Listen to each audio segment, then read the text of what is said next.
Bueno, pues es lunes de Camino a la Constituyente y como todos los lunes, Eduardo Higuera, académico, analista político y además un buen amigo. Muchas gracias por estar con nosotros, Lalo. Muy contento de estar de regreso. ¿Cómo ves esta situación? Pues han sido 2 semanas muy movidas realmente, muy movidas.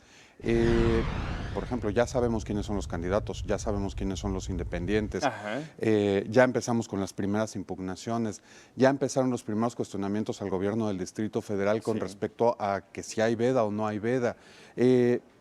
Ya nos dimos cuenta que menos del 11% de los candidatos independientes pasaron la prueba y hay, hay 6 impugnaciones por lo menos de esos mismos candidatos que se ganaron y que quieren ser candidatos independientes, pero ya perdieron 15 de los 45 días. Entonces, digamos que el ambiente se está poniendo calientito.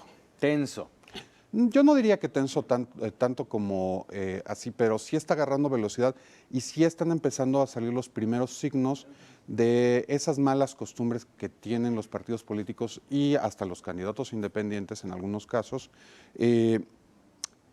de esas malas prácticas o de esas prácticas de siempre. De golpeteo, como es el caso, por ejemplo, de Katia de Artigues, ¿no? Efectivamente, Katia de Artigues fue impugnada por una supuesta adquisición ilegal de tiempos de radio y televisión y el Tribunal Electoral del Poder Judicial de la Federación dijo que no es cierto, que no sucedía. Ella, como todos sabemos, es una periodista muy importante, muy afamada y tenía un programa en TV Azteca. Sin embargo, ella renunció antes de ser nombrada candidata. No había campaña, no había periodos de precampaña, que eso fue lo que dijo el tribunal. Entonces, no pasó nada cuando salieron esos programas pregrabados.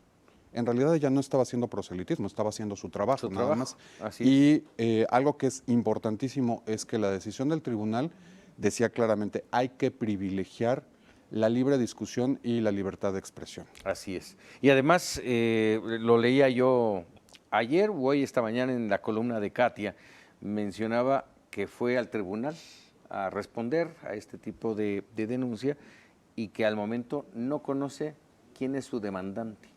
Eso es muy interesante porque... Tiran la piedra y esconden la mano, ¿no? Sí, está habiendo un vacío de información dentro de este proceso muy interesante. No solo es el caso de Katia, que como tú bien dices, ella declaró, yo no sé quién me está impugnando, así de fácil, sino también, por ejemplo, de aquellos independientes que fueron también al Tribunal Electoral a impugnar la decisión del INE de dejarlos fuera y solo dejar a 8. Finalmente ganaron, pero fue un fallo a favor, entre comillas, porque yo hablando con algunos de estos candidatos, bueno, aspirantes, no son candidatos, hay que decirlo claramente, no son candidatos porque no fueron declarados candidatos el 17 de abril por el INE como tales. Entonces, estos aspirantes a candidatos todavía impugnaron y pidieron que se les dijera por qué, cómo, porque el INE nada más les dijo, tú ya no eres candidato. Tú ya no eres candidato, no Entonces llegaste. hay un vacío de información que preocupa mucho. Se quejan mucho de que el periodo en el que el INE, en teoría, revisó la lista de firmas que avalan esta petición de candidatura, fue muy rápida la revisión, como decir, bueno, estos sí y estos no.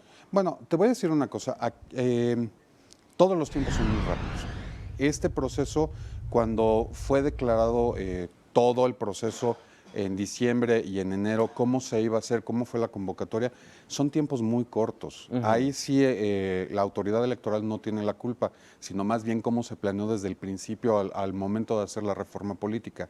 No se pensó en todas estas Ahora, cosas. finalmente hay una obligación por parte del INE de responder cabalmente, decir, a ver, no fue usted candidato por estas razones. Sí, ya las mismas sentencias del Tribunal Electoral dicen que se les tiene que explicar las razones, darles puntual respuesta y los candidatos, bueno, los aspirantes a candidatos tienen 48 horas para hacer lo que en derecho les corresponda. Es decir, supongo yo, van a volver a demandar, a impugnar y van a responder.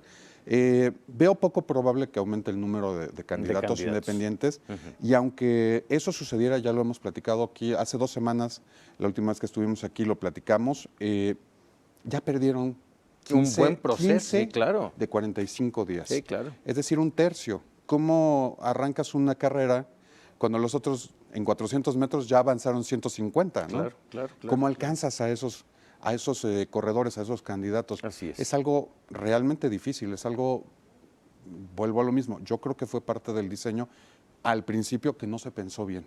¿Qué sigue? ¿Qué siguen las campañas? Las campañas y que se definan las impugnaciones. Ya todos los candidatos están yendo a los foros que tú ya mencionaste, ya están los anuncios, ya están los spots, ya está la pauta, ya están las propuestas, entre comillas de nuevo, que se están presentando, y pues que todos los que estemos interesados vayamos el 5 de junio a votar. Quienes salgan electos el 5 de junio tendrán hasta septiembre para todo este manejo de la redacción de la Constitución. En septiembre se instala la Asamblea. La Asamblea.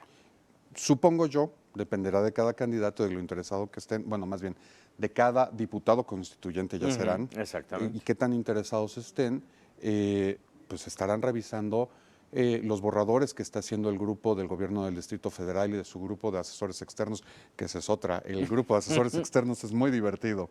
Crece. Sí, y bueno, hay algunas figuras que yo me sigo preguntando si deberían de estar ahí, pero ese es tema de otra intervención. Así es. Ellos tendrán que trabajar esos borradores, ver qué se le debe de añadir, qué son cosas correctas y qué no, de acuerdo con su propia visión. Y supongo que empezar a hacer reuniones antes del propio proceso de la Asamblea Constituyente entre ellos mismos para decidir cuáles van a ser sus decisiones en bloque, sobre todo en los partidos políticos, cómo lo van a empujar.